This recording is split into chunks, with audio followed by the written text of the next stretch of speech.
começamos agora mais um Clínica da Alma para abençoar a sua vida com uma palavra que vai ao encontro da necessidade aí do seu coração, a necessidade da sua alma. E eu sei que aquilo que os pastores, Rogério e Rogerinho, que hoje estão aqui comigo, esses pastores têm uma palavra de Deus, uma palavra de cura, de restauração, uma palavra profética para a sua vida. E com isso, eu agora cumprimento os meus amigos, meus parceiros, pastores. E aí, Sérgio? Sejam bem-vindos, pastor Rogério. A bênção, graças a Deus. Tudo na bênção? Bênção. Pastor Alzeir Rogério, tudo Sim, bem? Senhor. Graças a Deus. Notícias do nosso querido pastor Guerra? Graças a Deus, estive com ele agora, antes de vir para cá, está bem, graças a Deus. Provavelmente já a partir de semana que vem, ele já vai estar de volta aí. Então assim, eu sei que o pastor Guerra está nos assistindo. Pastor Guerra, Aquele um abraço. grande beijo no seu coração para o senhor aqui, ó. 3, 1, 2, 3. Para o senhor é parceiro demais da conta. Isso. Queridos pastores, hoje nós temos aí o tema, né, ainda lidando com a culpa, né, e hoje falando sobre a culpa verdadeira, Exato. né? E o texto base de hoje, meu querido pastor Rogerinho. O texto base de hoje, Serginho, nós vamos usar Romanos capítulo 3, no verso 10, que diz assim: como está escrito, não há um justo, nenhum sequer. Então, esse texto que Paulo escreve, ele diz claramente que todos os homens são pecadores, não há nenhuma justiça em nós, mas isso não quer dizer que nós tenhamos que carregar as nossas culpas, porque Jesus, ele morreu para que essas culpas fossem tiradas de nós. Eu queria só ler duas coisinhas com relação à culpa verdadeira. A culpa verdadeira, ela é a que resulta do julgamento divino. E ela não é uma invenção da Bíblia ou da igreja. Ela é uma presença universal na alma humana.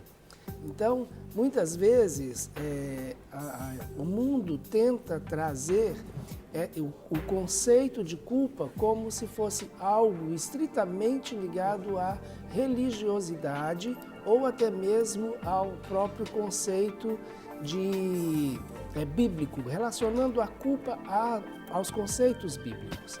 Na realidade, a culpa, ela existe porque todo ser humano tem uma identificação com Deus dentro de si. Então não adianta, muitas vezes a pessoa pode ficar anos e anos fazendo terapias para que ela não se sinta culpada por causa das coisas que ela não consegue ficar livre. Mas eu quero deixar isso muito claro, a culpa não é uma criação da Bíblia, ela é uma criação de Deus. Quando Deus criou o homem e colocou no homem uma necessidade de relacionamento com ele, e o homem quebra esse relacionamento com ele, então o homem quebrou um princípio que Deus estabeleceu. Então é algo que é inerente à religião, é algo que está dentro de todo ser humano. Então é algo que vem não por causa da religiosidade, mas por causa da própria criação e do próprio vínculo que o homem tem com Deus. Quando chegamos a esse nível, esse estágio da culpa verdadeira, né, pastor, já nos remete diretamente à condição do arrependimento. Eu cometi, identifiquei, né, o Salmo 32, né, como diz aqui do verso 3 a 5, diz assim: enquanto calei os meus pecados, envelheceram os meus ossos, pelos meus constantes gemidos todo dia, porque a tua mão pesava dia e noite sobre mim, e o meu vigor se tornou em sequidão de estio. Confessei-te o meu pecado, e a minha iniquidade não mais ocultei. Disse: confessarei ao Senhor as minhas transgressões, e tu perdoastes a iniquidade do meu pecado. Exatamente. Essa é a condição. Aqui o salmista ele traz, olha, eu reconheço o meu erro. Eu sei, mas ele confia também na graça. Ele conhece a graça de Deus. O caso é Davi, né? Ou seja, ele reconheceu o seu pecado com Betseba, mas ele veio o arrependimento, né, no seu coração. mesmo que após, né, ter sido confrontado ali pelo profeta, mas houve o arrependimento, né, e ele buscou do Senhor o perdão dos pecados. Então, o arrependimento é a chave desse processo. Para quê? Para que toda a culpa ou toda a raiz, né, que gera então essa culpa no nosso coração. É por isso que o texto que nós lemos aqui no início da semana, de 2 Coríntios 7, fala justamente isso. Ou seja, o arrependimento da culpa é para o quê? Leva à vida. Né? Agora, quando não existe o arrependimento, a tendência é o quê? Levar à morte, é daquilo que nós temos falado aqui, né, nesses dias todos dessa semana a respeito da culpa. Então, essa é a questão que nós precisamos permitir que o Espírito Santo de Deus, através da sua graça, nos envolva, né, retire as vendas dos nossos olhos, possamos entender e ver ali o pecado que nós cometemos, né, e aí nós vimos para onde? Aos pés da cruz. Né? Ou seja, pedir que o Senhor venha trazer esse perdão. Se não existe, ou você não consegue sentir que está devidamente arrependido do pecado, né? Então nós precisamos mais ainda buscar isso, ir aos pés da cruz e pedir que verdadeiramente ache um lugar no nosso coração, um lugarzinho pequenininho de um arrependimento, para que ali então entre a ação curadora e restauradora do Senhor. E eu faço menção aqui, pastor Rogério, eu acho que é um texto bíblico que a gente pode acrescentar, né, nessa temática, especialmente para fomentar ali o nosso telespectador a respeito disso. Onde diz aqui, na carta do apóstolo Paulo aos Romanos, capítulo 2, versos 3 e 4, diz assim: Tu, ó homem, que condenas o que praticam tais coisas e fazes as mesmas, pensas que te livrarás do juízo de Deus? Olha o que diz o versículo 4 especial. Ou desprezas a riqueza da sua bondade e a tolerância e a longanimidade, ignorando que a bondade de Deus é que te conduz ao arrependimento? Exatamente. É conhecer que Deus é bom, Ele é misericordioso, né? Essa realidade, Exato. Muitos estão presos à culpa, seja ela verdadeira ou aquela falsa culpa, né? E isso, lá como o salmista diz, os ossos vão envelhecendo. A doença chega, a depressão vem, não é isso? Prende ali a vida espiritual da pessoa, não é isso? É uma forma de uma prisão, uma cadeia, não é? Não só a vida espiritual, como a vida emocional, como os relacionamentos interpessoais, a própria vida financeira da pessoa, também.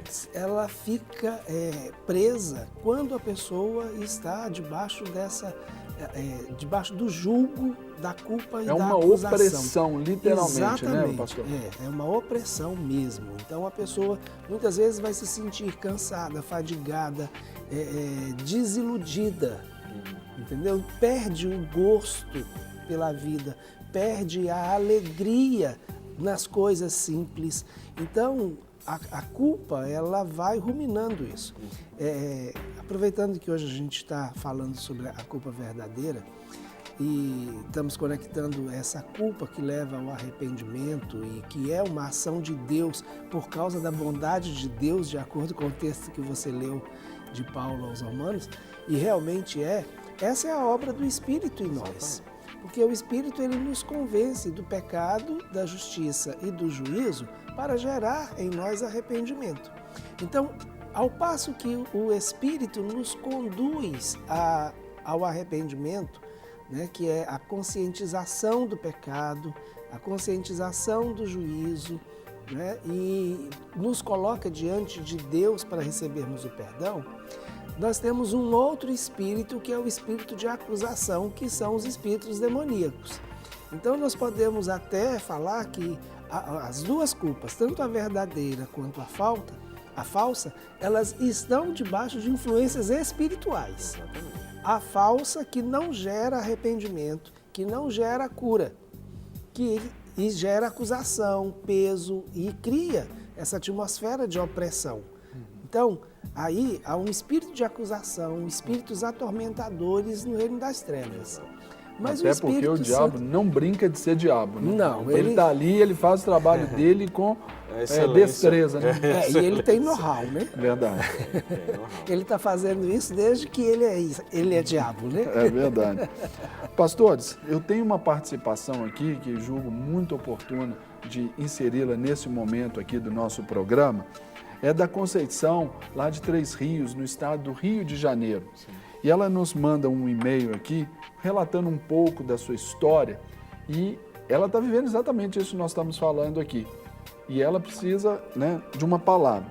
Ela disse assim: pastor, fiquei grávida do terceiro filho, porém achei que eu e o meu marido não tínhamos condições financeiras para mais um filho.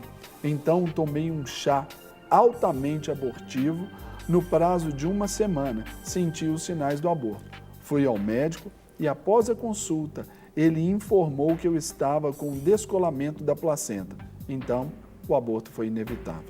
A partir daí, passei a me sentir muito envergonhada, pois naquela época eu já conhecia o Evangelho e era membro de uma determinada igreja. Aqui ela cita a igreja, por uma questão ética, não vou citar. Em minha cidade, onde estou até hoje, e eu conhecia Jesus e fiz isso. Esse fiz isso, ela escreve com letras maiúsculas. É uma expressão de gritar, isso aí. Depois também passei a sentir medo e muita culpa. Isso não me sai mais da mente. Hoje, 20 anos depois, tive câncer de mama e logo senti como consequência do que fiz.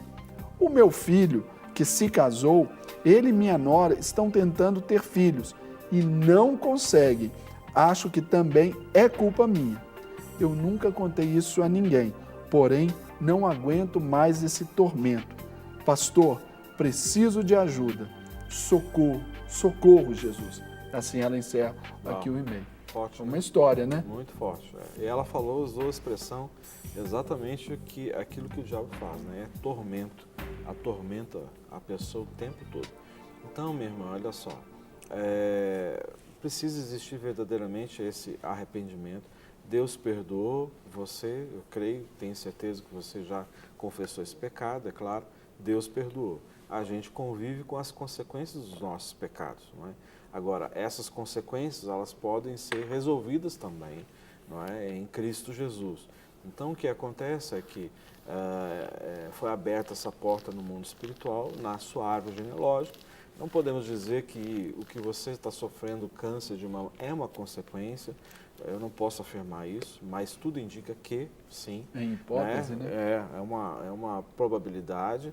A questão da consequência sobre a vida do seu filho é uma situação que a gente tem visto isso acontecer na vida de muitas pessoas, é recorrente, porque é o momento que a porta de a morte, a execução de um filho, acontece que muitas vezes pode acontecer na árvore genealógica de pessoas terem problemas, então, de engravidar ou de abortos involuntários, aqueles que não se tem uma explicação. A medicina diz assim, o próprio organismo expeliu, né? Mas a gente sabe que existe uma ação espiritual também. Então, para eu te falar assim, por tão pouco tempo aqui, o que fazer, você precisaria passar por uma ministração, né? Então, dentro do possível, se na sua cidade, ou mesmo próximo da sua cidade, existe alguém que trabalha nessa área de cura e de libertação, ótimo. Se não existir, nós nos prontificamos a ajudá-la desde que você possa vir aqui, né? Para a gente poder fazer essa ministração na sua vida, quebrar isso, né?